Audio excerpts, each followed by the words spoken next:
Good afternoon and welcome. I am Martha Minow. I am the Dean of the Harvard Law School, and one of the greatest joys that I have had since becoming Dean is to welcome you here to this very special occasion.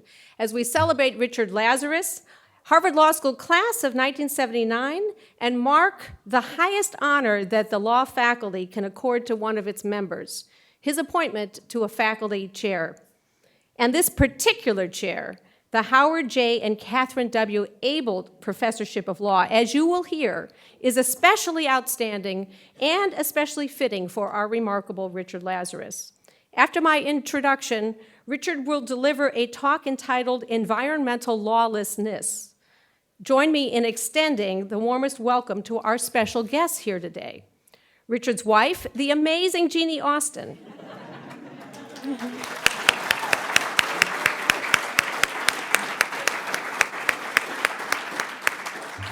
Brother and sister-in-law, Billy and Sue Ellen Lazarus.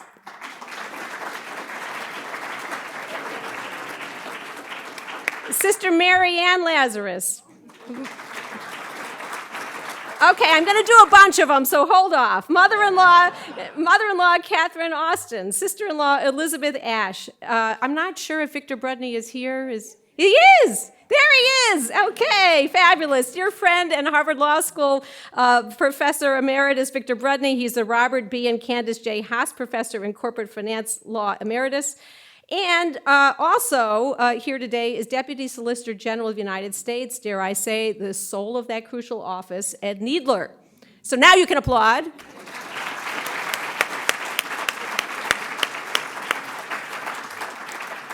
We're also so delighted to welcome Richard's dear friends, Harvard Law School classmate John Roberts and wife Jane Sullivan Roberts. Your presence here today means the world to Richard.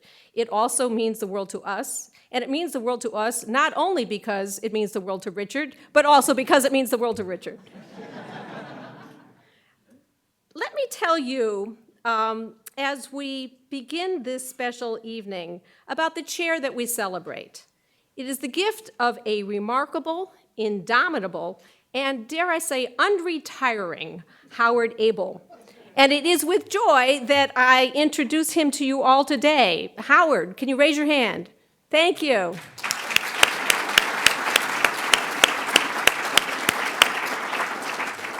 Let me tell you some about the extraordinary couple for whom this chair is named. Howard graduated from the Harvard Law School in 1951.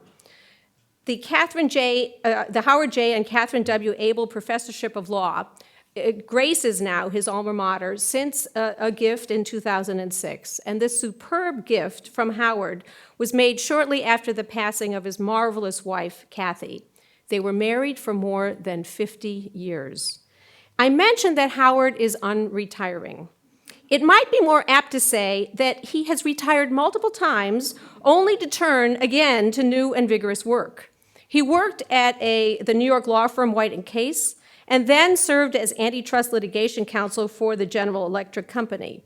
He became a general counsel and then executive vice president and chief legal officer for the ITT Corporation, and there he inaugurated what really is the modern model of the general counselor as a global problem solver and a wise advisor. Initially in the telecom business, ITT has become one of the world's largest managers and suppliers of water. And under Howard's guidance, ITT addressed environmental, safety, labor, and tax issues, and especially attended to the development of new processes, alternative dispute processes, for handling litigation and other conflicts. He instilled in the company the question, how would you like to see what you've just done published on the front page of the New York Times? How would you feel if you were called before a congressional committee and asked to explain what you did in this situation? And then Howard retired for the first time in 1994.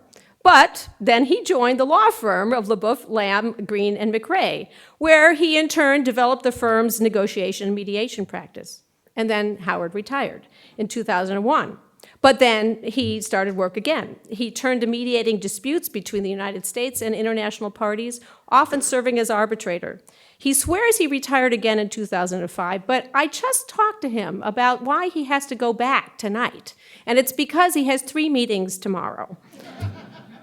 Howard's wife, Kathy, devoted herself to even harder problems. As a social worker, caseworker, and court-appointed guardian in Connecticut's juvenile courts, she brought care and compassion to young people in jeopardy.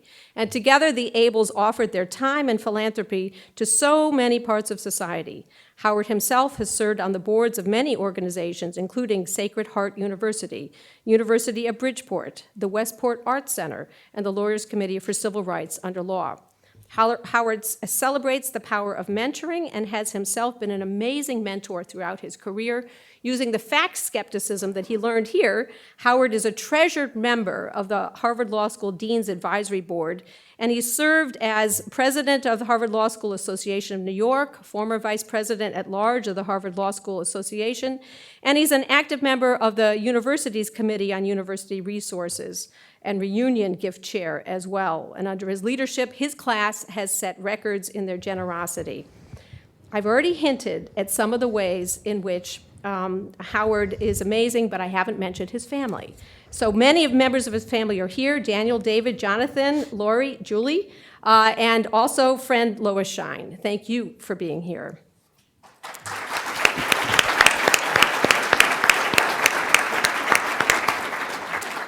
This chair so beautifully matches Richard Lazarus. They're the roots of ITT's management of resources that resonates with Richard's environmental expertise. They're Howard's and Kathy's gifts as wise counselors that accord with Richard's sterling wisdom. And indeed, a chair named for a loving and generous couple recognizes Richard's whose own marriage as a model of devotion. Perhaps most significantly, I'm going to talk to Jeannie about that later. Perhaps most significantly, Richard Lazarus and the namesakes for the Aibel chair demonstrate the power of unrelenting commitment to bring wisdom, humanity, big picture understanding, and intellectual acuity to advance the common good. But leave it to Richard to say it best. When he was appointed initially to this chair, Richard said, and I quote, "I'm deeply honored to be joining the Harvard Law faculty as the Howard J. and Katherine Aibel Professor of Law. This chair is especially meaningful to me because of its recognition of the potential for teaching and scholarship to engage the practice of law and to promote law's constructive evolution." Convincing Richard to join our faculty was almost as much a joy as it has been watching him in action here. Beloved teacher of environmental law, natural resources law, torts, and Supreme Court advocacy, he's one of the nation's foremost experts in environmental law, and he brings a green thumb growing our environmental law program and its ecosystem in the university and the world. In his prior role as the Justice William J. Brennan Jr. Professor of Law and faculty co-director of the Supreme Court Institute at Georgetown University Law Center, he was an outstanding and award-winning teacher, just as he received the Best Teacher Award in prior posts at Washington University and excelled as well on the faculty at Indiana University in Bloomington. A visiting professor here several times, he is sought after elsewhere and has held visiting appointments at Columbia, Northwestern, University of San Diego, University of Texas, UCLA, and the Woodrow Wilson International Center for Scholars. We're glad you're not going anywhere in the future. Richard's teaching extends to very special summer programs on the history of the Supreme Court, co-taught with Chief Justice Roberts, most recently at the University of Malta, and in the past at University of Florence in Italy, and Vienna, Austria, through Penn State's Dickinson School of Law. Also at Galway University in Ireland, through New England School of Law, and the University of Innsbruck in Austria through St. Mary's School of Law. Richard's expertise in the work of the United States Supreme Court developed in part from his time as assistant to the Solicitor General of the United States. By now, he has represented the United States, state and local governments and environmental groups in the United States Supreme Court in about 40 cases. Many of those cases involve natural resources and environmental law issues and reflect his longstanding interests and his work for the Environmental and Natural Resources Division of the U.S. Department of Justice some time ago. His public service in this field most recently immersed him, I say that delicately, in the Gulf oil spill. where he served from 2010 to 2011 as executive director of the National Commission on the BP Deepwater Horizon oil spill and offshore drilling, appointed by President Obama, who you know was the class of '91. I'm supposed to, in every remark, make reference to that. I know from commissioners and other sources that Richard's work managing every aspect, technical, legal, administrative, personnel of that commission was nothing short of extraordinary under incredible time pressures, maybe even superhuman. And the recommendations of that commission are still guiding work in this area. Richard prepared exquisitely for the work that he did there, as he has done elsewhere. His dual degrees in chemistry and economics from the University of Illinois, Champaign-Urbana, earned him Phi Beta Kappa. He studied with Nobel Prize-winning economist Robert Solow at the Massachusetts Institute of Technology. He worked as executive editor when he was a student here in the Harvard Environmental Law Review while doing superb work and making lifelong friends. His 2004 detailed and nuanced book, The Making of Environmental Law, is described by one reviewer as, and I quote, lively, elegant, and impressive account of how environmental law came to be, what makes it distinctive among legal institutions, why it has persisted, and its prospects. His other works include Advocacy Matters, Transforming the Court by Transforming the Bar, and A Tale of Two Superfund Cases. His edited collection, Environmental Law Stories, has educated many people. All of these and other works show his gifts for very good titles, but also for surrounding issues with attention to the bigger context, to the human and institutional elements of legal matters. Consider the title of the BP disaster report written by Richard. It's called Deep Water, the Gulf Oil Disaster and the Future of Offshore Drilling, Report to the President of the United States. But I also commend to you highly its contents. It is readable, fascinating, and wise about what happened, why, and what can be done in the future to prevent disasters. I would take up all of our time here tonight with rave reviews by Richard's students and colleagues, but I do want to give him a little time to talk. So I'll close with only these two remarks. Dan Meltzer, his colleague, says, having Richard on our faculty is like winning the trifecta of environmental law. He is a leading scholar, an active and effective advocate in major litigations, and a devoted and popular teacher. Actually, it may be the superfecta rather than the trifecta, because he is also as nice and thoughtful and constructive a colleague as one could ever hope to have. And Jody Freeman, Richard's collaborator in the environmental law program and world, says, Richard works assiduously and generously behind the scenes to advance the aims of environmental law. He has been quietly responsible for many wins in the Supreme Court, but perhaps more importantly, he has helped to convert what might have been disastrous losses into good losses. His fingerprints are everywhere, though he never takes credit. Richard is, above all, a wonderful person, a true mensch. He is loyal and true and ethical, someone to be counted on. I count on Richard in countless ways and know we can all count on him for what will be an important talk today, after which I hope you will join us all for a reception in the other part of the room. I give you Richard Lazarus, the Howard J. and Katherine W. Aibel Professor of Law.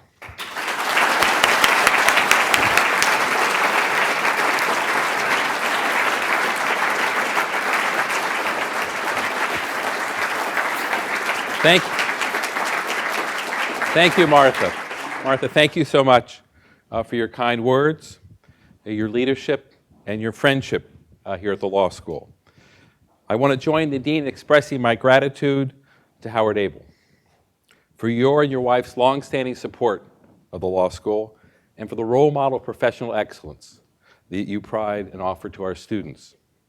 It gives me great pride to have a chair named after you and your wife, Katherine. I also want to take the opportunity to thank the faculty for welcoming me and Jeannie to the law school community. It's an honor to be your colleague. And I want to thank the students. It's one of HLS's great paradoxes. The students come and go, but the one constant is that they're the best part of HLS.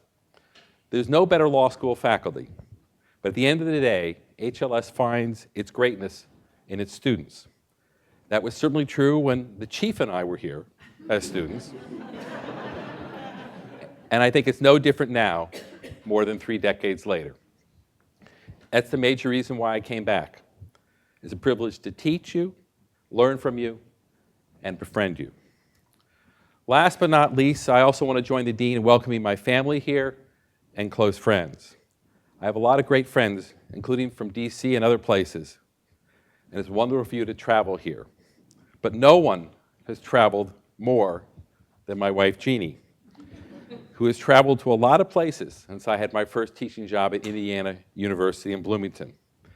And she is having and has had her own terrific career, beginning at EPA and most recently working for the Ministry of Health in Monrovia, Liberia.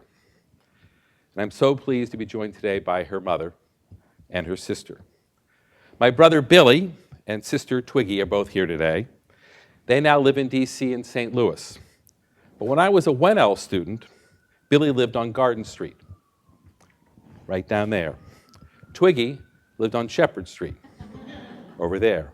Our older sister Barbie, moved to an apartment on Craigie Street, just a couple more blocks over that way. And together we shared deeper roots in Cambridge. During World War II, my parents lived on Everett Street, right across from Shaw Hall, where I was a 1L. And during World War II, my parents, right before they moved here, spent their honeymoon at the Sheraton Commander. But even more surprising, perhaps, is our family ties to the HLS faculty. I want to share a picture of the HLS faculty my brother gave to me in June 1979 in celebrating my graduation. And this is a true story. My brother gave me this picture as my law school graduation present. Now, you may recognize some familiar faces. Dean Sachs, Archibald Cox. Also, Victor Brudney. But the picture, a few more. My Rita Hallway mates, Charles Freed, Lloyd Weinreb, and Andy Kaufman. But what made the picture so special for my brother was he added a few to the faculty. He took some liberties. My father and my mother. Our 2 sisters. My brother and his then girlfriend, now fortunately his wife, Sue Ellen. And of course, me. Next to my favorite torts professor, Mort Horwitz. And this is long before Photoshop. This is called cut and paste. So the faculty may think of me as a newcomer. But I have record evidence. This is my 36th year at Harvard Law School faculty. This picture, however, also provides me with a gateway to discuss and relate 3 topics I want to cover. First, the history of environmental law here at Harvard Law School, which is too often thought to have had little or no history. Second, the principal challenges environmental law faces today, its increasingly lawless nature. And third, how we can learn from our history here in facing that challenge. I had actually forgotten all about this picture until recently, when I was unpacking the move here. And my first reaction was to enjoy it again, the joke, but now with a little more irony than I ever anticipated when it was given to me. Second, looking at the faculty, I began to appreciate how much richer and deeper HLS history is with environmental law than most people realize, including me, until I considered it more carefully, concentrating on this picture. Some might believe that the environmental law history began in 2005, when Jody Freeman joined the faculty. Now, that would be understandable, given that between 1989 and 2005, there was no full-time member of the Harvard Law faculty both teaching and writing about environmental law. And Jody is responsible for building the program to a stature consistent with the enormous stature the HLS alums have long enjoyed in the field. But Jody was not the first environmental law professor here. For me and my classmates arriving in 1976, the answer would likely seem Richard Stewart, an HLS alum who joined the faculty in 1971, and my environmental law professor. He came to HLS in the immediate wake of modern environmental law's dawning in the 1970s, just a few months after EPA was created. In the spring of 1975, he taught the first class simply called Environmental Law. Stewart taught and wrote about environmental law from an administrative law perspective, and his scholarship at the time reflected this administrative law approach. Environmental law as applied administrative law, about how the application of environmental law had a significant transformative effect on administrative law. Dick also well anticipated federalism issues for environmental law. And this particular article, 1975, discusses quite length the exact issues being discussed now by scholars about the impact of the Affordable Care Act decision on the Clean Air Act. But it wasn't Dick Stewart. 3 years before Dick was Larry Tribe, an HLS alum. And he arrived in the faculty in 1968. Larry was the first faculty member hired with a discrete interest in teaching and writing about environmental legal issues. By 1970, he was teaching an environmental class. And by 1971, he had co-authored the second environmental law casebook ever published. It didn't come the first one just because of a few months. It's fascinating if you look at the term environmental law and compare it in the casebook, introduction, or his course descriptions. The words environmental law never appear anywhere in it. Instead, it's all about law in other areas being applied to environmental problems. Tribe's perspective on environmental law was very different than Stewart's. He was focused on technology assessment and the risks associated with new technologies, how those risks could best be regulated, and how legal doctrine could best integrate the teachings of science. That was the primary focus of his teaching and of his scholarship.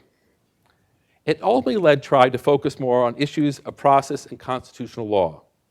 And he went expressly from environmental law to constitutional law in 1975. And by the time I arrived in the fall of 1976 with my classmates, no one thought of Tribe as an environmental law professor. He was just then publishing his constitutional law treatise and became quickly the nation's leading constitutional law scholar. But even before Tribe, there was his casebook co-author and co-teacher, Louis Jaffe, who joined the faculty in 1950 and was also an HLS alum, and the faculty member in whose office I now reside. And his teaching and writing about environmental law predated Tribe. Like Stewart, he approached environmental law largely as a subset of administrative law. He was one of the nation's leading administrative law scholars. And he spoke at the very first ABA Environmental Law Conference in January of 1971. Going through Jaffe's papers, I noted he was invited to be on the advisory board of the very first environmental law publication. And he expressed the concern that perhaps he wasn't the right person for the job, because he was not so much an environmentalist as a scholar, a middle-of-the-roader. Jaffe early on perceived the tension between scholarship and environmentalism. It's a theme I want to return to later. Jaffe, however, followed the pioneering work of this person, David Cavers, who joined the faculty in 1945 and, of course, was an HLS alum. Cavers taught the first HLS class with the word environmental in the title in 1964-65. And by 1967, it became the legal protection of environmental quality. Here again, the title makes sense. There's no distinct area of environmental law. There's no EPA. There's no NEPA. There are hardly any statutes anywhere. They're just laws that can be enlisted on behalf of environmental concerns. The origins of Cavers' interest are also telling. They began in the 1930s when he wrote about food and drugs. He was interested in risk regulation. But after the atomic bomb, his interest shifted to atomic power. He taught the first atomic energy class, involving risk regulation, 1950 to 1951. And there's at least one person in this room who could have, I don't know if he did, but could have taken that class because he was a third-year law student that year. And that's Howard Aibel.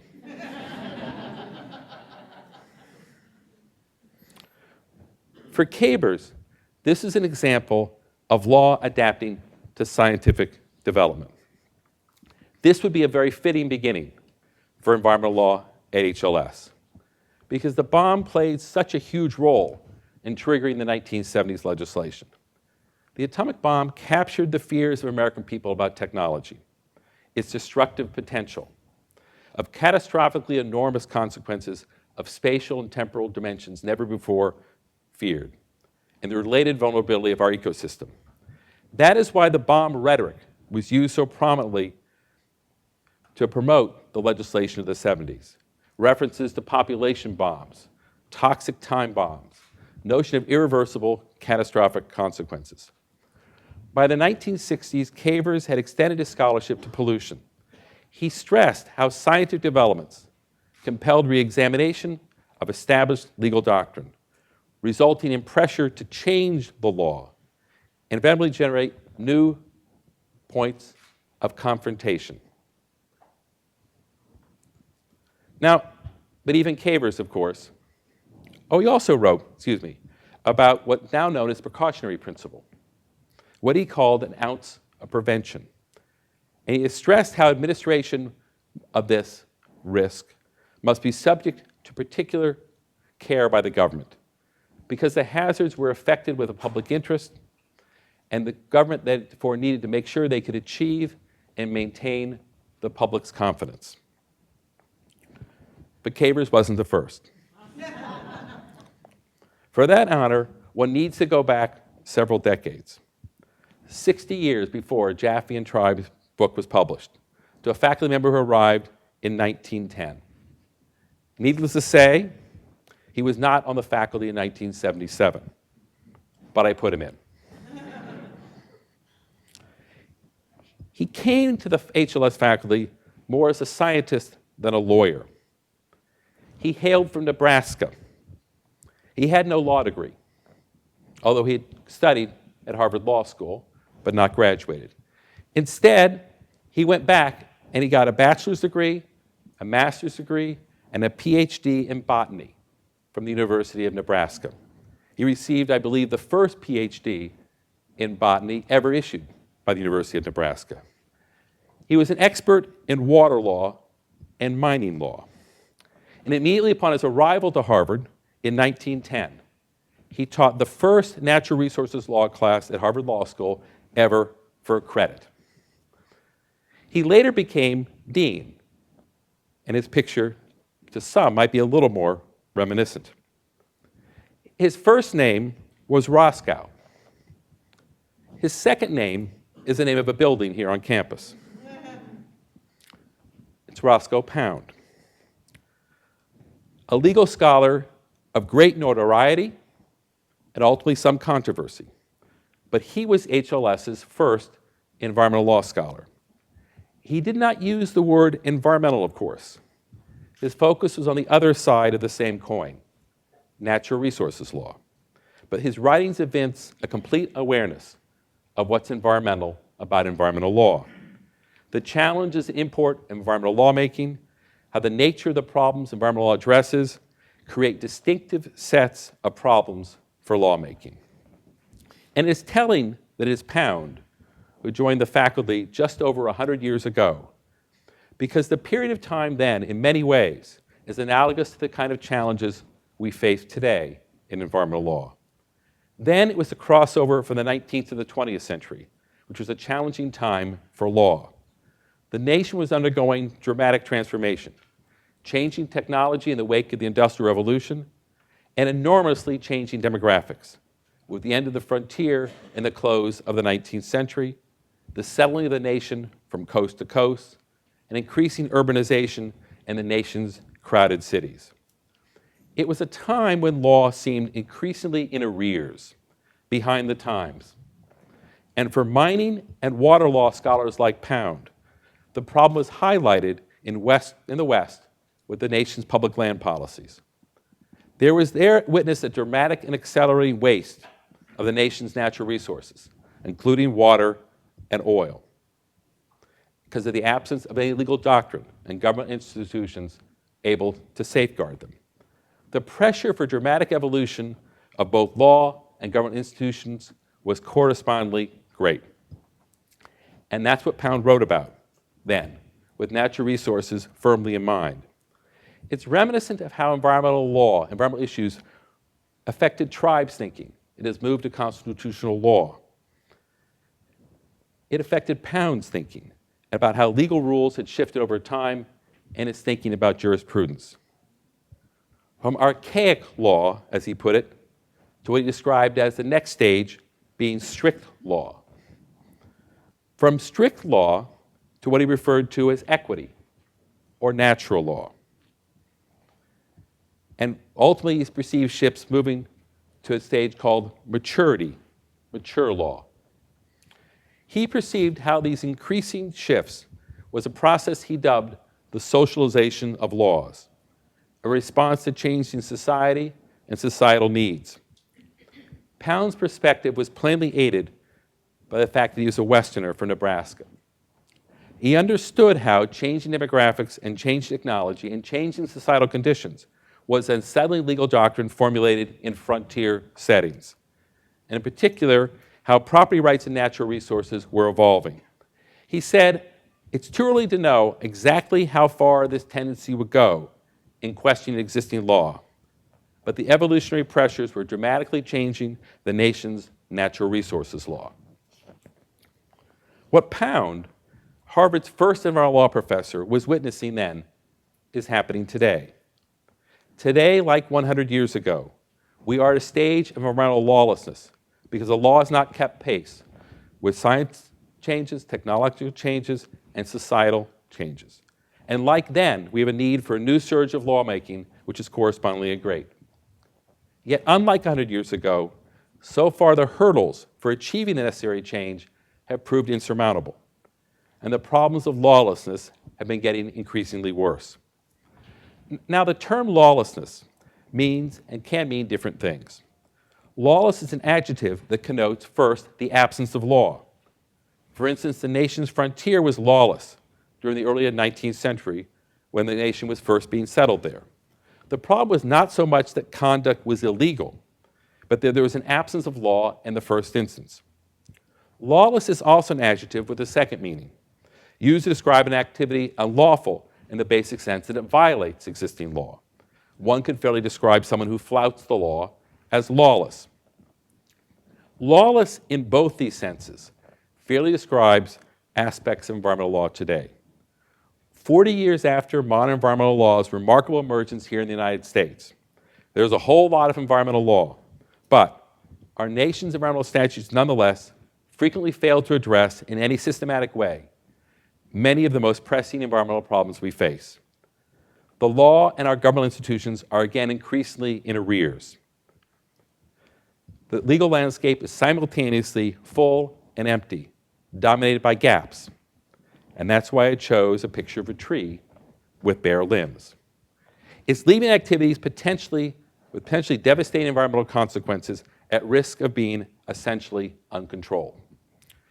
And these same increasingly prominent statutory gaps, reflecting one way environmental law is lawless, are precisely what's prompting administrative agencies charged with administering these statutes to engage in another kind of lawless activity, take action in the absence of the necessary legal authority. They test the borders of whatever limited authority they do possess, because they try to address the problems, and they unavoidably at times cross that border.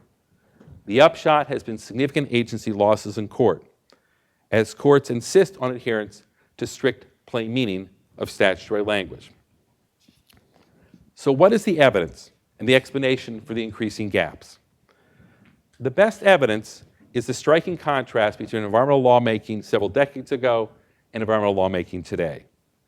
Environmental law was once marked by a healthy and essential dynamism, by continual movement and constant change, and for good reason.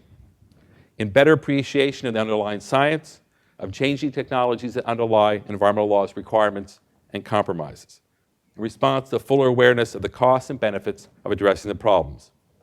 Environmental law was and is essentially experimental in character. Our lawmakers learned from what worked and what didn't work, and the law and the structure of the lawmaking institutions evolved accordingly. There was nothing gradual or slow about the evolutionary pace. In the parlance of a biologic science of evolutionary change, there's more known to what we'll call a hopeful monster. That's what the environmental statutes were. They were evolutionary bursts, laws that were radically different from their common law doctrine and statutory ancestors. By their boldness, they invited revisitation and amendment. Now, the first modern statutory hints came in the 1960s, as Congress enacted a series of bills, beginning with the Clean Air Act of 1963, the Endangered Species Conservation Act of 1969. But the actual substance of these laws was far short of their names. There was much more rhetoric than there was real substance to the laws, with two exceptions, which are still today significant laws. It was the 1970s that transformed the nation's pollution control and natural resource conservation and management laws in both their depth and breadth. Beginning in 1970 itself, with NEPA, National Environmental Policy Act, signed into law on January 1st of that year, and the Clean Air Act signed into law on December 31st of that year. And after that came tough pollution control law after tough pollution control law, and more demanding natural resource conservation laws after another, enacted with overwhelmingly bipartisan majorities in Democrats and Republican presidents. They defied political science theories that such redistributive laws were not politically possible. The 1980s witnessed the Reagan Revolution, and no slowing down of the revolution in environmental law. It commenced a few weeks before Ronald Reagan took office and continued throughout the decade. In December 1980, right after the November election, we had a lame duck Congress and a lame duck president. But bipartisan coalitions passed two of the most demanding environmental laws ever enacted: the Alaska National Interest Lands Conservation Act and the Surplus Statute, otherwise known as Superfund. Throughout the 1980s, we had presidents and Congresses with different parties in the majority in different chambers. They had fundamentally different philosophies of the role of government, yet they crafted new laws, more demanding than ever. They built on the 1970 laws. They had bipartisan majorities, and there were no vetoes that needed to be override. Everyone was signed by the president. The 1990s began similarly. President George Bush in 1990 spearheaded the Clean Air Act amendments of that year, along with the Oil Pollution Act of that year. These are two extraordinary laws. Now, the Clean Air Act is likely the nation's most stringent pollution control law ever, and it's credited with having an overwhelmingly positive cost-benefit ratio. So where are the gaps? The Clean Air Act was 1990 was enacted 23 years ago. There has been no significant environmental law passed since. None. In sharp contrast to modern environmental law's first formative decades here in the United States, environmental law has more recently become dangerously stagnant and strikingly absent its application to many of the most pressing issues we face. The need for change is no less than it was in the 1970s and 1980s. Neither scientific knowledge nor technology has been static, yet the basic framework of the statutes that provides environmental law's essential architecture has not shifted correspondingly. For at least 2 decades in every area, the period of stagnation has now lasted longer than the initial lawmaking period of 20 years. Now, there's some obvious examples of major issues today lacking meaningful, focused consideration by the existing statutes. Obviously, climate change. The science long ago passed the threshold necessary for serious redress in terms of both its causes and its consequences. But EPA is nonetheless relegated to a statute, the Clean Air Act, with terms sufficiently capacious to cover the problem, but that no one would seriously suggest is structured in a manner most sensible for addressing the issue, either from a cost efficiency perspective or an environmental perspective. The statute was last amended almost 25 years ago. It's not written in a manner responsive to either the spatial or temporal dimensions of climate change. It applies, of course. Greenhouse gases are air pollutants. That can no longer be seriously contested. EPA can fairly conclude that greenhouse gases endanger public health and welfare. But formal application and sensible application are not the same. Here again, the statute sometimes requires too much and other times far too little. The existing language is creating significant problems of administration. Deepwater drilling is another striking example. The statutory framework for offshore drilling was crafted in the 1970s. The difference between offshore drilling technology decades ago and today is akin to the difference between a tricycle and a rocket ship. Deepwater drilling today has incredible technology, and it's yielded enormous benefits to the nation. But the risks associated drilling thousands and thousands and miles of feet below the surface and the bottom of the ocean is orders of magnitude different than what they were posed in the 1970s when this law was passed. But when regulatory oversight fails to keep pace, to ensure that sensible regulation of associated risks happens, you get the kind of catastrophe that occurred in April 2010 in the Gulf of Mexico. The question was only when it would happen, not whether it would happen. The root causes of the spill are not just the result of one company's shortfall or isolated mistakes by a few individuals. They're systemic to industry and the government. The technology outstripped the risk management. The regulations failed to ask any of the relevant questions about the associated risks, and the government inspectors lacked any possible technological expertise to do a meaningful job. And there are no winners when the legal regime like that fails. There are only losers.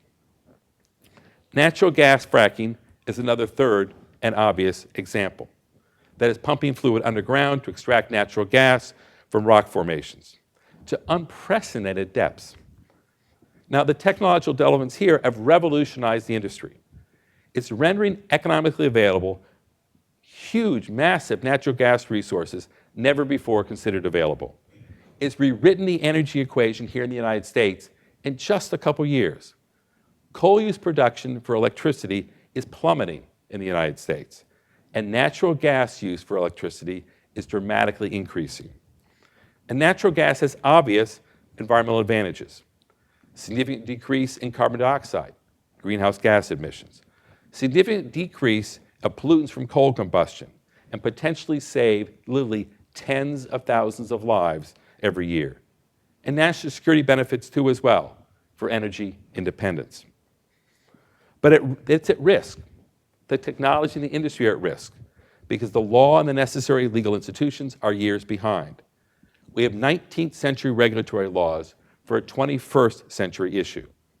You need risk regulation to do and deal with the possible effects of this technology: toxics in the groundwater, methane leakage, which can completely undo the climate change advantages, seismic effects. But here we see the same problem which happened with deepwater drilling in the Gulf of Mexico. A promising technology, but way ahead of the necessary regulation and government institutions. We have sporadic federal regulation. The Clean Water Act doesn't cover it. The Safe Drinking Water Act doesn't cover it. The state law is way behind the industry and only now trying to play catch up. And local government is trying, but there are serious questions about the bounds of their legal authority. The biggest risk now is the lack of oversight will lead to catastrophe and distrust. And here again we have all losers. Industry will lose, the environment will lose, and the American people will lose. These are just three of the most obvious examples. There are plenty more throughout environmental law. The Endangered Species Act was enacted in 1973, 40 years ago. But the view of related science has revolutionized since 1973. The 1973 statute was premised on notions of a balance of nature long ago discarded by scientists. Scientists now view nature based on a dynamic, not a static quality. Scientists long ago realized the fallacy of statutory protections which were triggered only once you have an actual or threatened endangerment, coupled with protection which is based on the fictionalized notion that you could save a species by putting a wall around it. The ESA framework is stuck in the past, and it frustrates effective regulation. result is some regulation is needlessly restrictive and others misaimed and inadequate. The Clean Water Act was last amended in 1987, more than 25 years ago. And here again, scientific understanding of the nature of the problem is completely different. We focused years ago about point sources and technological solutions. We now recognize how important one has to deal with non-point sources and water quality standards. But the statutory fit simply isn't there. Now, a direct consequence of these gaps is the second way that environmental law today is marked by increasing lawlessness. This is my Mark Rubio moment.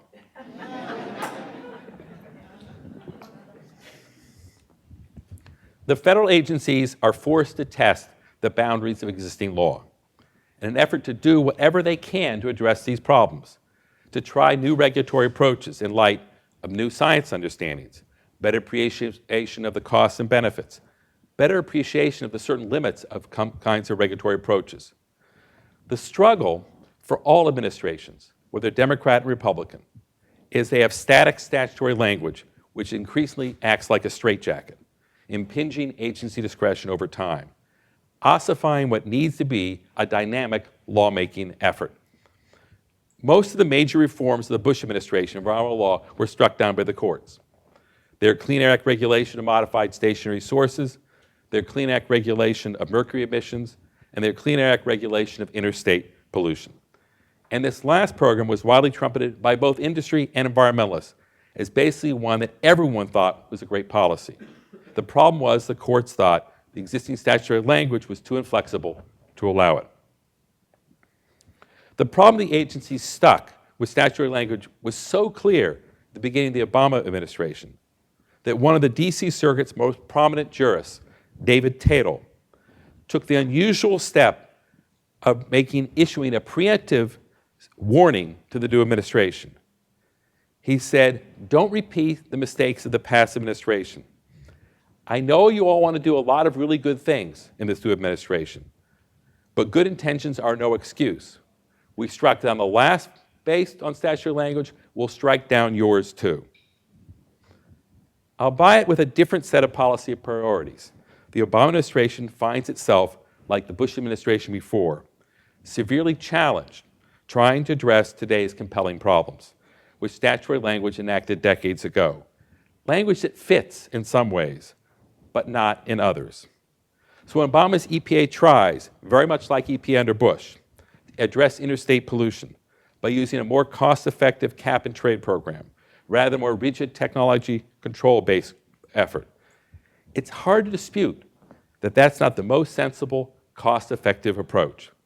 But the D.C. Circuit panel struck it down as outside the statutory language. That one I'm not quite sure they got right. And when EPA's under Obama seeks to regulate greenhouse gas emissions under the Clean Air Act, it faced a host of legal minefields rooted in the Clean Air Act language that on one hand fit like a glove, on the other hand depends on interpretive flexibility to avoid results that government, industry, and environmentalists would all agree would be absurd. Nor can the problem be solved simply by having the states fill in the gaps. Some issues like deep water drilling on the OCS, Outer Continental Shelf, are exclusively for the federal government. Other problems like climate change offer potential for state regulation, but also significant limits. If a state pays attention to activity only within its borders, it's hard to make a meaningful effort, because activity outside is no less damaging to the state's interests. But if the state takes the logical step of considering contributions caused by activities outside its borders, it risks being held to have impermissibly burdened interstate commerce. So what can be done? Now, the answer necessarily derived from a twofold inquiry.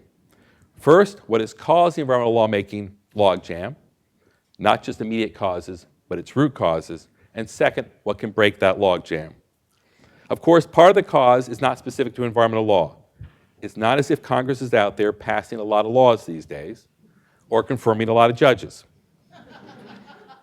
But my sense is that what is happening in environmental law is not just an incidental expression of this larger political issue, but there is an environmental aspect to why lawmaking is paralyzed. Only by first recognizing those difficulties are we likely to be able to overcome related lawmaking hurdles. So what are the root causes the environmental root causes of our increasing environmental lawlessness. There are many, but for this evening, I just want to focus on three, all related to things I think that environmentalists can adopt for new strategies to try to make a difference. First, environmental law is inherently confrontational nature. It's disruption of existing expectations.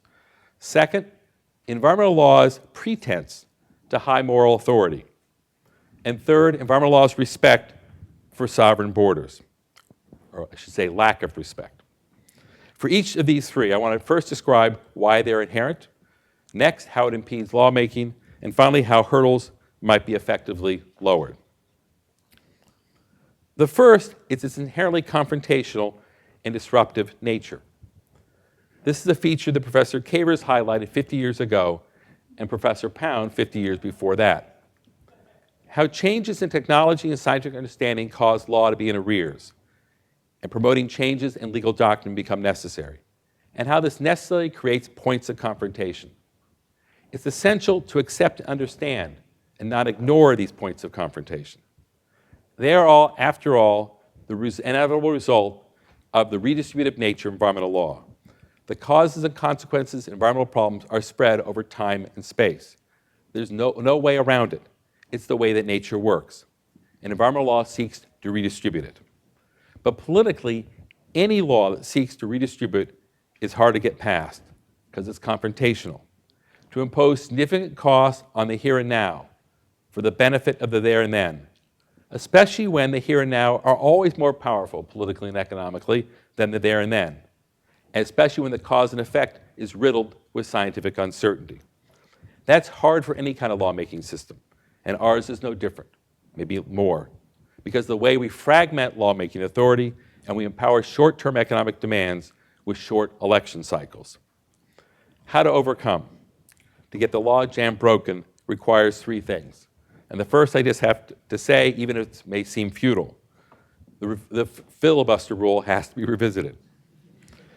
The broader problem is not environmental specific, but it's fatal to environmental law, the filibuster rule, the way it's being used, because of the redistributive nature of environmental law. Second, environmentalists need to address the short-term unfairness of the shift to tougher environmental protection laws. When you shift new rules, it invariably raises fairness concerns in transition to business and often to the poor. Environmentalists historically have paid too little attention to such distributional concerns. But to get new laws passed in the future, they're going to need to firmly address them, to get the laws enacted and to have them stick over time. This means things like grandfathering provisions for certain businesses, not permanent, not constitutionally required, as a matter of legislative grace, as a matter of basic fairness.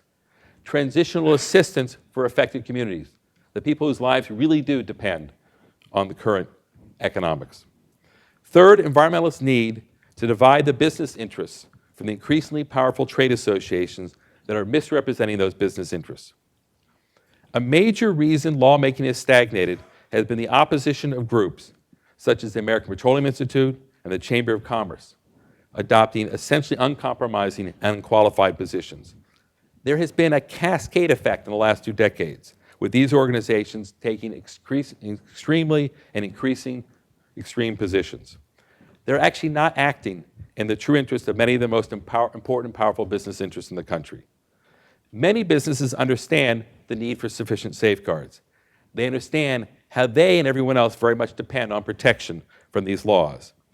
Environmentalists need accordingly to reach out and create bridges and alliances and abandon the exaggerated rhetoric which too often condemns business.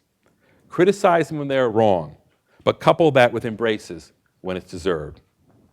This logically takes me to the second point, the one hinted by Louis Jaffe's caveat more than 50 years ago, when he worried he might not be the right person because he was not a pure environmentalist. He was rather a middle-of-the-roader. And this is environmental law's pretense to moral superiority. The moral dimension to environmental protection is obviously strong and has much real deserved force and a source of pride. But it's proving to be a weakness too, because it impedes critical self-examination. How? It chills the ability of environmentalists to grasp and appreciate the strengths of other sides' points. and how the adversary model is good for litigation, but it's not the right model in all lawmaking fora. They too quickly assume a bipolar analysis. All pollution is unmitigated bad, all polluting activities are immoral, notwithstanding the obvious hypocrisy applied to our own society. They demonize business interests that could be natural environmental protection allies, but instead they too often push them away rather than embrace them.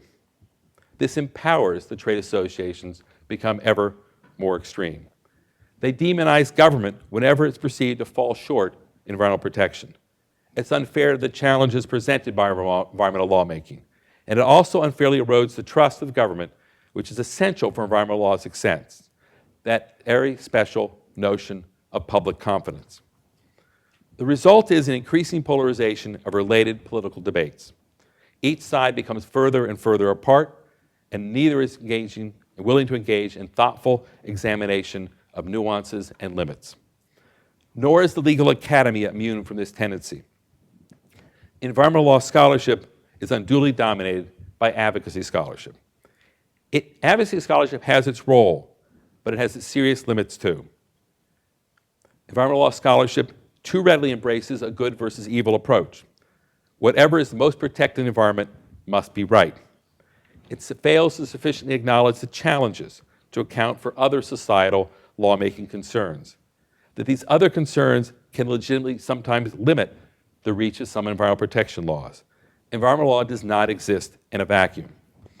Environmental law scholarship is too much like MSNBC versus Fox News. The resulting scholarly deficit is huge, and it's not limited to the academy. The result is it fails to provide lawmakers with fair, balanced, rigorous legal analysis. That's one reason why environmental law is so stalemated. Environmental law academics have allowed themselves to become too ideologically captured. They do neither the nation nor the objectives that environmental law faces any favor when they fail to subject environmental law and themselves to critical examination.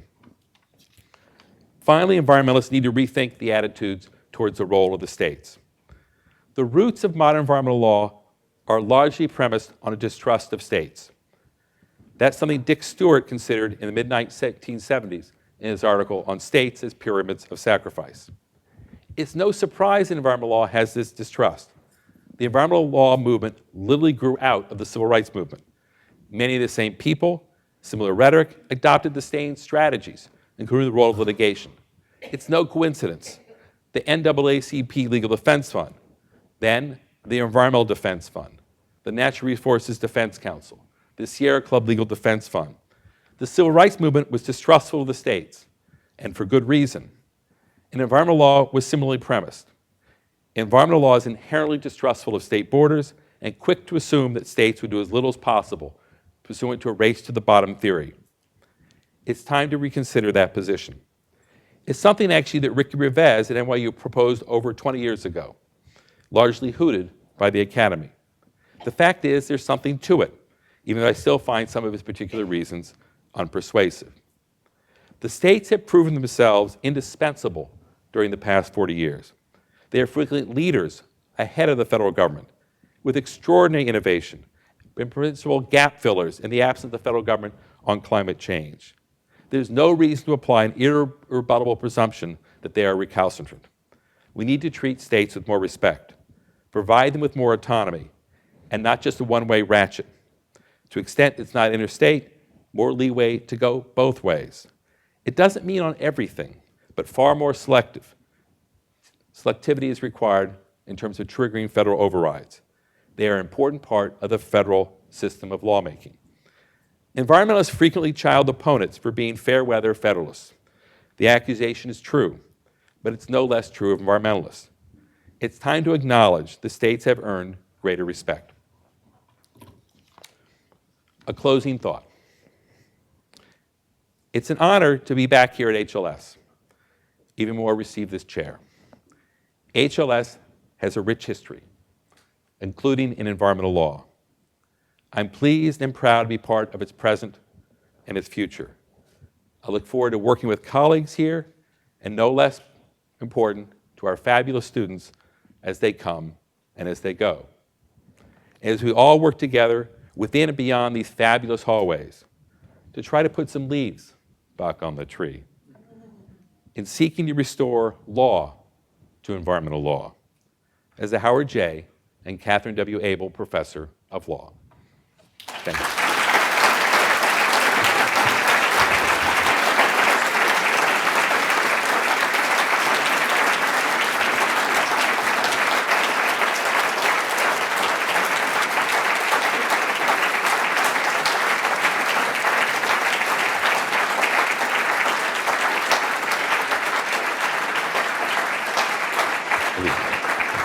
What? I think. So there's one more thing we have to do.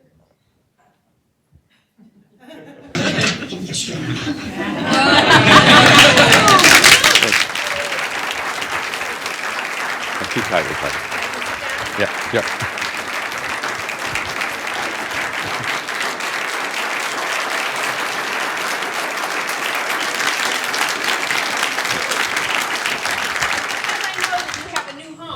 You need something. Oh, wonderful. Excellent. Thank you so much. Thank you.